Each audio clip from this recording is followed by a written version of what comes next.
জাতীয় সংসদ নির্বাচন ইনশাআল্লাহ পরিচালিত হবে উপজেলা নির্বাচন, পরিচালিত হবে ইউনিয়ন নির্বাচন।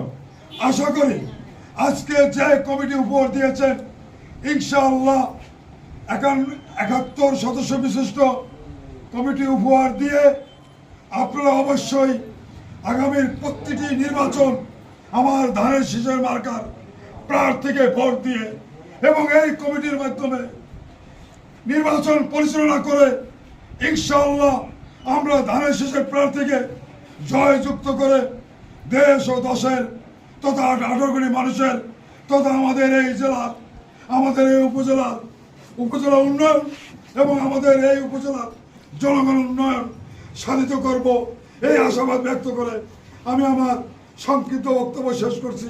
খোদা হাফেজ। বাংলাদেশ জিন্দাবাদ। শহীদ রাষ্ট্রপতি জিয়াউর রহমান অমর হোক। খালেদা জিয়া জিন্দাবাদ। তারেক রহমান জিন্দাবাদ।